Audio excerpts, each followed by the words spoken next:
Thanks for coming back, everyone. Let's begin. The next game I'm reviewing was designed by Playdead. It is available on Xbox Live Arcade, via the PlayStation Network, and, depending on when you're watching this, on the PC through Steam. Ladies and gentlemen, Limbo.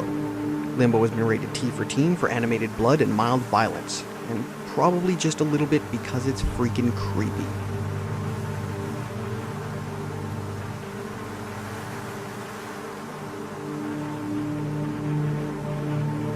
The story. Well, you're an unnamed boy, and you wake up in an unknown forest, and you have no idea how you got there, and then you run around trying to figure out what the hell's going on. There, now you know as much as I do. Let's just say that Limbo doesn't really tell a story as much as it leaves the story open to your individual interpretation. Moving on.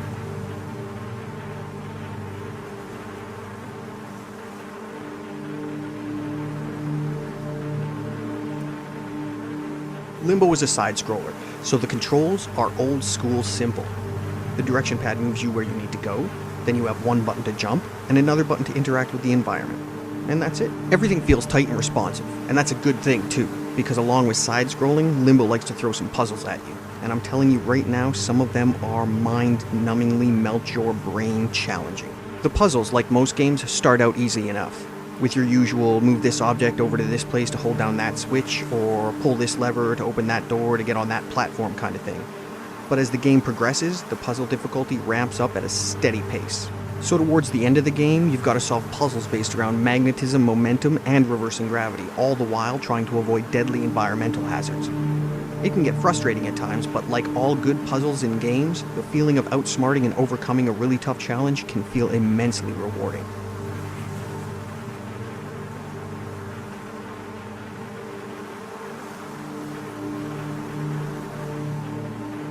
Take the feeling of intrigue and wonder you felt playing Out of This World, a game deeply in need of an update or remake, by the way.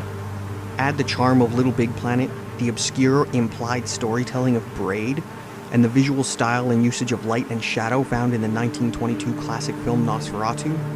And that, folks, in a nutshell, is Limbo. Graphically, Limbo is a gorgeous game, even though there is no color to speak of. Instead, it uses blacks, whites, and shades of gray. Characters and enemies are shown only as silhouettes, while bright whites and rays of light are used to emphasize both items of interest and details in the environment. It may sound bland, but I promise you it is anything but. The animation in Limbo, though done completely in shadow, is amazingly detailed. From the rocks and dirt your character kicks up while sliding down a hill, to the realistic sway of a hanging rope or chain. And the same can be said for the environments. Although the game itself is a 2D side-scroller, the environments show real depth, both perspective-wise and in setting the overall tone of the game. And maybe that's the hidden beauty and charm of Limbo, its ability to feel both real and surreal at the same time. I have to admit, the sound design in this game is somewhat of an enigma to me.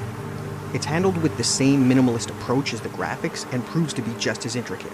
While all the sound effects are handled perfectly as far as each sound fitting its function, the music fascinates me, and that's because I'm not entirely sure it can be considered music.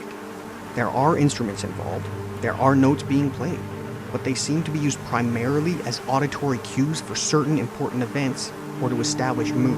I'm not complaining, mind you, nor do I think it's a bad thing at all. In fact, I love the approach the designers chose to take. It's just so entirely rare to experience this type of design that I'm at a loss to accurately describe how effective it can be. All I can say is that if you've played Echo or Shadow of the Colossus, you'll have a general idea of what I'm talking about. And if you haven't played either of those games, what the hell is wrong with you? It's the implementation of these simple, subtle, yet remarkably in-depth factors that places Limbo amongst a pretty small group of games which could be used to argue whether or not video games can, in fact, be considered art. Okay, well, I think that's enough. Let's wrap this up. The pros offered by Limbo are uniquely beautiful minimalist approach to graphics and sound, easy old-school controls, challenging but rewarding puzzle solving, and fluid and detailed animation. And the cons. Lack of a coherent storyline. And seriously, that's all I could come up with. I'm not even sure if that's fair, because the way the story is told could very easily be the result of an artistic decision. I guess you'll just have to play the game and figure it out for yourself.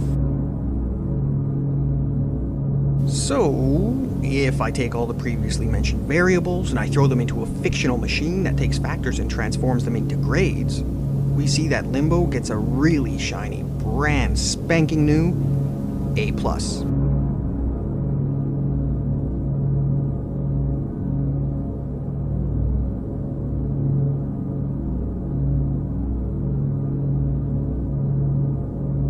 Well, that's that, everyone. I'd like to thank you once again for tuning in, and I hope you'll come back soon. As always, if you've got any questions or suggestions for games you'd like me to review, go ahead and type them into the comment box below. Also, feel free to click the like and subscribe buttons while you're at it. It'll make you feel good about yourself. So until next time, this is Agent Orange saying, take care everybody, and have fun playing what you're playing. See ya!